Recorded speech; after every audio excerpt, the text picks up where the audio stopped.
Bienvenidas, bienvenidos y bienvenidas a todas las personas que justamente están desarrollando el curso de U Abierta referido a el deporte social en esta plataforma de cursos online de la Universidad de Chile.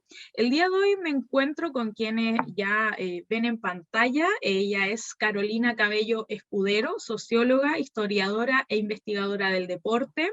Es socia del Club Santiago Wanderers de Valparaíso e integrante de la Comisión de Género Graciela Molina, de la Coordinadora Nacional de Mujeres e Hinchas en el Fútbol Chileno, de la colectiva Mujeres en el Fútbol, de la ACD, Agrupación de Comunicadoras Deportivas, y colaboradora del colectivo Fútbol y Resistencias. Así que agradecemos tu presencia y también el tiempo que dedicas para estar en este espacio, Carolina. Muy buenos días. Hola, Montserrat, buenos días. Agradecerle a ustedes la invitación, la consideración también a conversar sobre estas temáticas que son tan contingentes y tan importantes como herramientas de transformación social. Y bueno, saludar a todos los estudiantes que nos están viendo y que han tomado el curso. Sin duda van a aprender muchísimo más sobre cómo funciona el deporte y cómo este afecta también y constituye nuestra sociedad. Así es, Carolina. Bueno, ya lo comentabas también en la presentación, vemos que tu trabajo se ha relacionado con el tema de la historia, también vinculado a temáticas de género, y para comenzar esta conversación quisiera preguntarte, que es una pregunta que genera debate, ¿dónde inicia esta disputa? ¿Dónde inician las brechas de género en el deporte? Bueno, para entender eso, antes de entender eso, lo primero es desde dónde nos situamos para analizar y comprender al deporte. ¿Ya? Nos situamos como investigadores desde la posición que dice que el deporte en general es un hecho social, un hecho sociocultural. Y como hecho sociocultural ha estado presente en diferentes sociedades, primero como un juego, vienen todas las teorías sobre el juego, y desde los periodos de la modernización de nuestro país, fines del siglo XIX, llega el deporte moderno que es reglamentado, sistematizado, como lo conocemos un poco hasta el día de hoy, pero siempre ha estado presente en distintas sociedades y manifiestan un poco al conjunto de la población, ¿ya? El deporte constituye, es una parte constitutiva de las sociedades, por lo tanto es importante para ir viendo también cómo la sociedad va construyendo sus diferentes representaciones, sus símbolos, su imaginario, es posible verlo a través del deporte. Entonces, partiendo de esa base, y si ponemos el foco en su historia, nos damos cuenta que el deporte siempre ha estado atravesado por distintas ideas de ver qué significa ser, por ejemplo, qué es lo femenino, qué es lo masculino, cómo entendemos los cuerpos, cómo entendemos la clase, cómo entendemos la raza y distintos lentes que nosotros nos podemos colocar para ir analizando el deporte. Entonces, en este caso, para analizarlo con perspectiva de género, nos vamos dando cuenta y privilegiando el análisis de las brechas, ¿no? De participación, las exclusiones y las inclusiones que han tenido las mujeres y las disidencias, porque ese también ha sido un detalle que ha sido visto de forma muy binaria el deporte también, con los argumentos biologicistas. Hoy día ya eso está más en cuestionamiento, en debate, se van construyendo nuevas lógicas, pero en la historia sí estuvo presente esa mirada biologicista sobre lo masculino y lo femenino. Y bueno, si nos vamos a esa historia, nos vamos a dar cuenta de algo que es lógico y que es que las mujeres siempre hemos estado presentes en el deporte. Somos más de la mitad de la población de nuestro país y del mundo, del planeta en general. Entonces, es lógico que siempre hayamos estado presentes, y no solo como espectadoras o como actoras secundarias, sino que también como protagonistas de su práctica, de las relaciones sociales que ocurrían al interior de los clubes y en diferentes espacios del mundo deportivo. Entonces, a partir de esa participación, que se da a principios del siglo XX, impulsada principalmente por las propuestas del sistema educativo sueco que existía en ese entonces en nuestro país, que no diferenciaba mucho entre los sexos, sino que más buscaba desarrollar aptitudes gimnásticas, nos vamos dando cuenta de que las mujeres participaban de igual manera. ¿Ya? Eso hasta iniciado en la década del 30, fines de los años 20 del siglo XX, en donde hay un proceso en particular en el caso del fútbol, que es el deporte más masivo y popular y que se usa mucho como ejemplo general del resto, de profesionalización. Y ese proceso de profesionalización viene acompañado de la inmiscusión política. Ya se crea la primera ley de educación física el año 29, y a partir de esa ley se inicia el proceso sobre el cual el Estado comienza a intervenir con fines políticos en el deporte. Y esa intervención tenía también otros constructos, ¿no? Que tenían que ver con estereotipos, roles de género, y uno de ellos era hacer que la mujer volviera a la casa y se preocupara más bien de sus roles clásicos en una sociedad entre guerra y con una serie de complicaciones, de sus roles clásicos de dueña de casa, de esposa y sobre todo de madre, ¿no? De criar y educar los hijos de esta nación y que había que defender la raza. Así que ahí se define un poco qué deportes son apropiados para los hombres y qué deportes son apropiados para los cuerpos femeninos, y se arma una serie de exclusiones y opresiones, en el caso particular del fútbol, para con las mujeres. Se privilegian otros deportes como el tenis, el básquetbol, el atletismo, y rápidamente empiezan las mujeres también a tener logros deportivos en esa área. Tenemos a Anita Lizana, que gana el año 36 el Abierto de Estados Unidos. Después tenemos el 56 a Marlene Arens ganando medalla de plata en las Olimpiadas de Melbourne. Y bueno, las décadas doradas del básquetbol chileno en los años 50, 60, en donde ganaron una serie de sudamericanos, panamericanos, y nos destacábamos a nivel internacional, dando cuenta de cómo el Estado y las políticas públicas son capaces de potenciar o de obstaculizar el desarrollo deportivo, en este caso de las mujeres. En ese sentido, tú ya lo mencionabas, algunas deportistas que en ese entonces ya empezaban a dar noticia por su protagonismo en ciertos deportes, pero ¿en qué momento existe esta situación disruptiva de las mujeres en el deporte? ¿En qué momento se marca un punto de inflexión considerando el protagonismo que lamentablemente ha tenido solamente un género, que son los hombres en este entonces? Yo creo que en los inicios, eso fue lo más disruptivo. Una de las cosas que me he dedicado a investigar es de la existencia de una asociación de fútbol femenino que existió en 1919. Tenemos como dato además que en Chile, en 1918, se funda la Flor de Chile, que es no solo el primer club de fútbol femenino de nuestro país, sino que además de Sudamérica. Somos pioneras a nivel subcontinental. Y a partir de la Flor de Chile, que habían pasado ya varios años, en 1909 fue el primer partido de fútbol femenino, en 1918 se crea la Flor de Chile con toda una dirigencia femenina, 100% femenina, con todas las jugadoras mujeres también, y dirigencias me refiero a presidenta, tesorera, secretaria, vicepresidenta, toda la estructura política de un club deportivo, las mujeres la estaban desarrollando incluso antes de tener derecho a voto, cuando ellas no tenían negada su acceso a la ciudadanía, su participación política. Ellas utilizaron el fútbol como un espacio reivindicativo de hacer política, de preocuparse de lo público, de utilizar las canchas, de salir en los periódicos de la época y de organizarse, ¿no? De ejercer efectivamente esa ciudadanía en un contexto marcado por la cuestión social y los primeros avances del movimiento feminista también en nuestro país.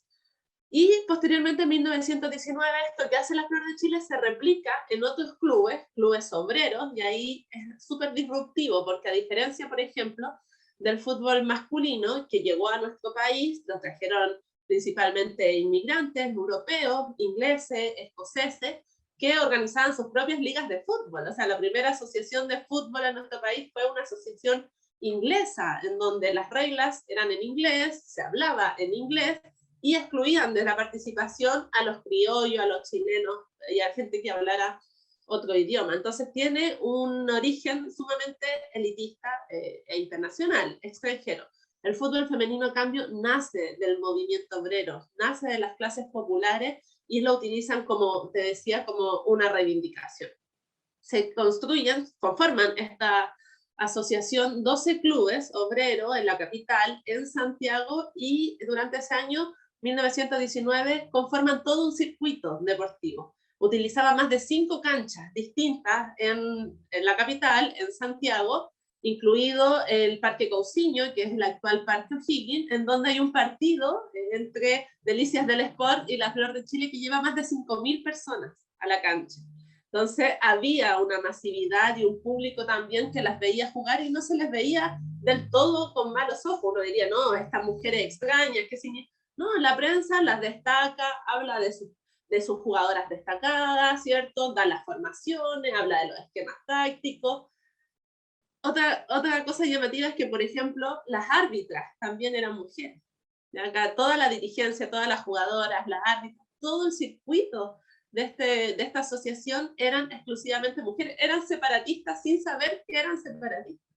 Eran parte de un movimiento feminista también sin saber que eran un movimiento feminista. Entonces así juegan una decena de partidos durante todo ese año. Hay incluso un Intercity en donde viaja la Flor de Chile de Santiago a jugar con un club, Pedro del Real, creo que, no recuerdo bien el nombre, pero Pedro del Real creo que es, de Concepción, en donde se reciben en Concepción, cuentan ahí las crónicas, que las reciben con un banquete, después vienen los partidos de fútbol, después hay una fiesta, y la acogen y se vive todo un mundo de asociatividad popular, obrera, en torno al fútbol femenino, hace más de 100 años.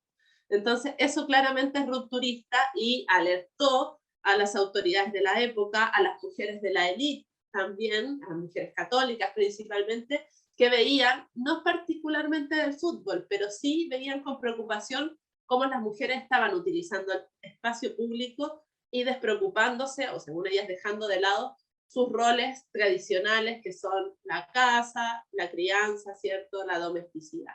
Entonces, sí generaron revuelo y ahí hubo esta alerta, justo en el periodo donde el fútbol masculino ya empezaba sus primeros desafíos de profesionalización. En el año 25 aparece David Arellano, Colo Colo, toda esta, por una parte todo el proceso de nacionalización del fútbol, de crear la selección chilena, ¿cierto?, de construir identidades nacionales a partir de un equipo de fútbol. Colo Colo realiza su gira de Arica a Magallanes con un fin político, de chilenizar el país. Y de ese proyecto nacional, en donde el Estado comienza a intervenir, a las mujeres no fueron consideradas, sino que se reforzaron los clásicos estereotipos y promovieron que ellas volvieran a la casa. Y Carolina, si vemos en perspectiva lo que tú ya mencionabas, este ejemplo del partido que hubo 5.000 asistentes, en este partido donde estuvieron mujeres, las árbitras eran mujeres, ¿cómo podemos entender entonces que en ese entonces había una alta participación de mujeres en deportes como el fútbol, y hoy en día, recién en el siglo XXI, vemos un protagonismo, vemos mayor presencia en los medios de comunicación de lo que es el deporte femenino? ¿Cómo entendemos esa situación que lamentablemente antes no veíamos, que era que no se mostraba el deporte femenino, no se mostraba básquetbol, fútbol y distintos deportes? Sí, como lo planteaba al principio, para mí el deporte constituye la sociedad. Entonces, los mismos procesos sociales, políticos, económicos que van ocurriendo en la sociedad, es posible leerlo en clave deportiva, en clave futbolera. Entonces, en ese caso, podemos analizar que la historia del movimiento feminista en Chile ha sido de oleadas, ¿no? Hablamos de esta primera oleada, que fue justo en estas primeras décadas del siglo XX, donde se forman los primeros círculos de lectura, las primeras visitas de Belén de Zárraga, en fin, hay un movimiento feminista que está ahí latiendo y que deriva de alguna manera en mayor organización, mayor participación de mujeres, y algunas la toman a través del fútbol. Eso decae después con el tiempo y viene una segunda oleada, ya que es con el voto político, en los años 50, 60, donde son los años de mayores logros del deporte femenino y de mayor portadas. Hay muchas portadas en la revista Estadio, por ejemplo, de las atletas nacionales, de la misma Anita Lizana, que son utilizadas como ejemplo, como heroínas de este país que va en vías del desarrollo y que tiene todo un proyecto de modernización hacia adentro, un proyecto de Chile desarrollista que se denominó. Eso decae en los años de la dictadura, llega hasta los años 70, de hecho, en 1972 se jugó el primer partido de fútbol femenino en el Estadio Nacional. y Jimena Alburquerque, que era la figura de Colo-Colo de la época, convirtió incluso más goles que su par masculino, los llaman así las portadas, lo destacaban porque había sido más brillante que el jugador de Colo-Colo. Detalles que van ocurriendo en el mundo, pero que uno no tiene idea que el año 72 ya había un partido importante y que una mujer además haya sido protagonista de toda una jornada. Eso decae con la dictadura porque también, o sea, se plantea directamente que uno de los objetivos de los toques de queda, de sembrar terror en los espacios públicos, las canchas estaban ocupadas por militares muchas veces en las noches haciendo guardia, entonces ya no se podían ocupar los espacios públicos como antes habitualmente, y uno de los objetivos también de la dictadura fue que las mujeres volvieran a su casa, ¿no? También se ha planteado así.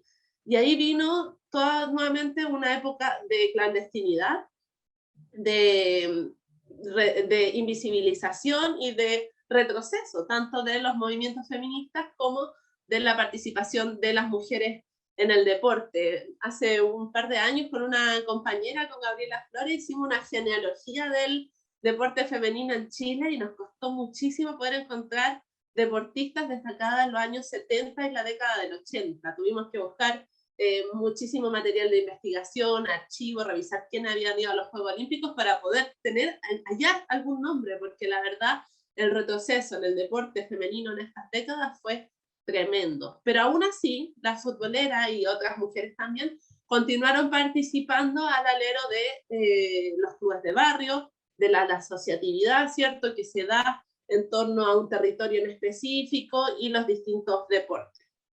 Eso hasta los años 90, hasta la década del 90, donde ahí comienza nuevamente, con el Chile más democrático, una participación un poco más masiva, incipiente, en caminos a, ¿cierto? En el caso del fútbol femenino se crea en el año 91 la primera selección de fútbol femenino, queda ahí al alero de la ARFA, del fútbol amateur, por bastantes años, más de una década, hasta el año 2008, que es cuando se profesionaliza.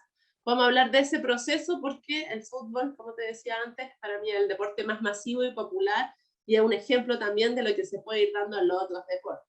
En los otros deportes todavía falta mucho para la profesionalización de las deportistas más destacadas, se ha optado más bien por una política de concursabilidad o de asistencialismo, esto de las becas PRODAR, ¿cierto? Que tienes que cumplir con ciertos requisitos, pero este alto rendimiento en general es por esencia, por naturaleza, excluyente y no alcanza para todas las personas que se dedican al deporte. Pero es así, ¿no? Y hoy día vemos nuevamente, a partir de esa década del 90, cómo ha venido creciendo, y en el caso del fútbol femenino ya con una oleada masiva, enorme, y al igual que el movimiento feminista. O sea, para el fútbol femenino el año 2018 fue clave en su desarrollo, se realizó la Copa América en nuestro país, se llenaron estadios, Chile clasificó al Mundial y obtuvo ahí un repechaje a los Juegos Olímpicos que después se clasificó a los Juegos Olímpicos, el primer deporte colectivo de mujeres que va a los Juegos Olímpicos en más de 100 años de historia olímpica en nuestro país.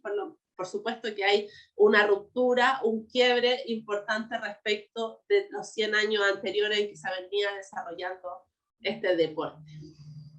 Y Carolina, ya que hicimos un barrido más o menos también de lo que fue el deporte, la presencia femenina en el deporte durante ya lo que fue 1900, 1950, ya ahora entendiendo que en la década de los 90 se reafirma este espacio que tiene el deporte y las mujeres en el deporte, pero ¿cómo evalúas, ya para ir finalizando esta entrevista, cómo evalúas la presencia de las mujeres actualmente en el deporte y también de las disidencias? ¿Cómo encuentras que es el panorama que se viene para los siguientes años?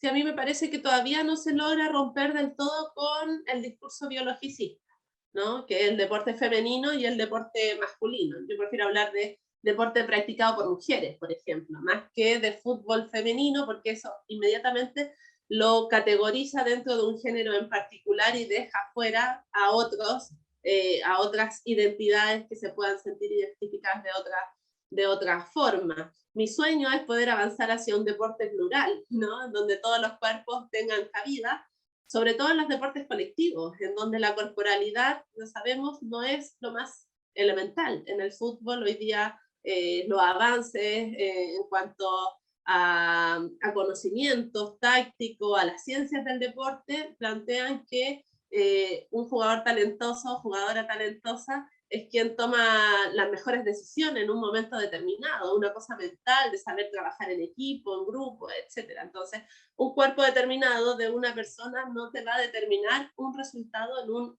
plantel, en un juego que es de 11 jugadores. Entonces, hay avances en ese sentido. Entonces, uno espera avanzar hacia un deporte plural en donde todos los cuerpos tengan cabida independiente de su género o de su propia corporalidad. Que se va avanzando, principalmente porque hoy día, por lo menos en el caso del fútbol, tenemos variables que no ocurrieron en el pasado. Hoy día el Estado está apoyando el deporte femenino. Se ha planteado una agenda de transversalización del enfoque de género, lo cual nos coloca ahí, en la primera línea de la agenda pública y política. Y como te explicaba antes, el Estado tiene tanto la capacidad para potenciar, para levantar, como lo hizo con los hombres durante 100 años, ¿cierto? Un proyecto país masculino, o para debilitar, obstaculizar, etc. Entonces hoy día lo está haciendo, y lo está haciendo. Hemos tenido dos leyes importantes, una que para mí no es del todo a mi satisfacción, pero es importante de todas maneras, que es la ley que obliga a las sociedades anónimas deportivas, a los clubes en general, en verdad, a tener un protocolo de acoso. Ahí, mis críticas van porque en la ley no aparece la palabra género, no están los acuerdos internacionales a los que ha suscrito Chile. Hay ahí un dejo bastante importante respecto a la teoría y a los movimientos sociales feministas que vienen asociados a estas demandas. Pero bueno, fue promulgada por Sebastián Piñera con sus características. Lo importante es que regula, ¿cierto? Cualquier situación de abuso, acoso sexual o cualquier tipo de discriminación arbitraria que ocurra en los clubes, y eso es súper importante para limitar la violencia, que han sido espacios históricamente violentos, eso lo sabemos. Y por otra parte, esta ley de profesionalización del fútbol femenino, que obliga, en este caso, a las sociedades anónimas deportivas. Yo creo que es un poco un salvavidas también para ese fútbol de mercado, pero lo importante es que las jugadoras van a tener contrato y van a tener una relación laboral contractual con todas las de la ley respecto a una actividad que ellas ya la realizaban profesionalmente, sino que hasta ahora, hasta antes de la ley, para mí las futbolistas se encontraban en una situación de esclavitud, en donde cumplían horarios, cumplían requisitos, cumplían aspecto alimenticio, un estilo de vida completo, pero no se les retribuía de ninguna manera. Eso, que era una atrocidad, me parece, para el año 2022, por fin se ha regulado.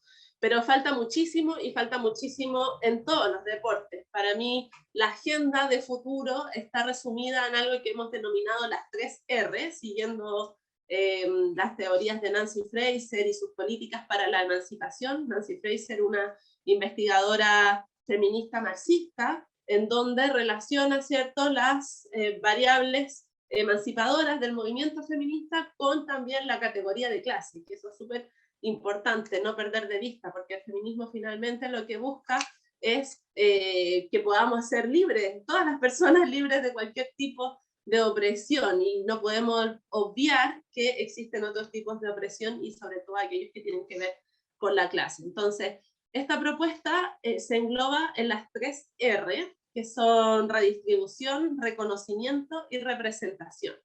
Ya, parto por la última, la representación. Es todavía en el mundo del deporte nos falta muchísimo, sobre todo en el fútbol. Hoy día tenemos el fútbol profesional reglado y administrado por un consejo de presidentes de la NFP, en donde son 32 hombres. O sea, ahí la brecha de género es completa, o sea, 100% hegemonías masculinas.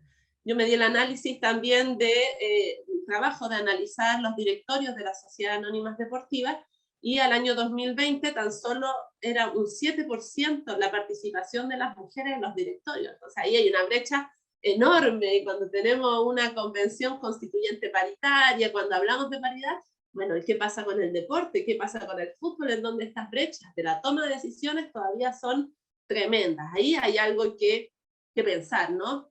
Y los clubes sociales están avanzando en ello. Por ejemplo, el Club Social y Deportivo Colo Colo, en sus nuevos estatutos, tiene que el directorio es progresivo, primero un 20% de participación femenina, después un 30%, hasta llegar a un 50 y 50. Nos están dando algunos ejemplos de cómo se puede avanzar en esa representación. Y así lo mismo con el Comité Olímpico, con las federaciones de todos los deportes. También, si la analizamos, yo estoy segura que nos daremos cuenta, salvo los deportes más femeninos, sino que en los deportes más masivos, que la brecha de género todavía es tremenda. La segunda era el reconocimiento, eso tiene que ver con lo cultural, con lo social, de que se hable más de deporte femenino en los medios de comunicación, de que podamos llenar portadas, de que acompañemos también las prácticas femeninas, vayamos a los estadios, ¿cierto? Sigamos el deporte femenino y nos saquemos esos constructos de que es fome, que es lento, que se juega. El deporte es uno solo, ya ahí la capacidad de cada persona será la que coloca la diferencia, pero decir que solo por ser mujer es malo, ese es un constructo cultural que no reconoce y no valoriza la participación de la mujer y que está lleno detrás de machismo y de concepciones que creo que hoy día ya no tienen cabida. Y eso pasa también por reconocer su historia, por supuesto, toda esta historia que tenemos de atrás, porque la falta de trayectoria del fútbol y del deporte en general en la mujer ha sido también un clásico argumento. No, pero si recién partieron. Ese es un clásico argumento de las opresiones cuando en verdad tenemos más de un siglo de historia. Y el tercero, la redistribución, que tiene que ver con lo económico, pero con todo tipo de capitales y recursos, ¿ya? De que, por ejemplo, un club deportivo, si analizamos hoy día cualquier club deportivo, nos preguntemos, ¿cuánto del presupuesto anual de nuestro club va al deporte femenino? Si lo analizamos en términos de sociedades anónimas deportivas, incluso las que están más profesionalizadas, nos daremos cuenta de que no alcanza a ser ni el 10% del presupuesto global. Entonces ahí hay un problema de que no es que el fútbol femenino o que el deporte femenino no tenga financiamiento, porque los auspiciadores auspician a los clubes y el club es uno solo. El problema es que ese dinero está mal distribuido. Lo mismo con las canchas, lo mismo con las indumentarias, lo mismo con todo tipo de recursos que generalmente se privilegia y se dan grandes espacios para el desarrollo masculino y no así para el femenino. Entonces, también es importante para avanzar a esa emancipación y lograr un desarrollo completo e integral del deporte femenino, avanzar en redistribución, reconocimiento y representación. Perfecto, Carolina. Entonces ya con ese panorama también nos quedamos de cómo el deporte, cómo la presencia de las mujeres también se ha ido tomando más el espacio público y esperamos que sea así en los futuros años, que sea en la actualidad también, que se puedan abrir espacios y nada, agradecer tu participación en esta entrevista y reiteramos, el curso mantiene sus inscripciones abiertas en la plataforma de UA Abierta, así que dejamos invitadas a quienes nos acompañarán en esta entrevista, quienes podrán revisarla también en nuestros canales de difusión. Así que muchas gracias, Carolina, por este espacio y también por la entrevista que nos brindaste. Gracias a ustedes por la invitación y bueno, motivar a toda la gente que se inscriba, que siga pensando en deporte. Yo lo he hecho desde el género, un poco de esto que hemos conversado, pero hay múltiples todavía variables. El deporte es una herramienta de transformación social y necesitamos que más personas lo estén pensando y lo estén analizando para cambiarlo y enfrentar los desafíos que tenemos de futuro. Así que invitadas todas a participar del curso. Así es. Muchas gracias, Carolina. Hasta pronto. Chao, gracias a ti.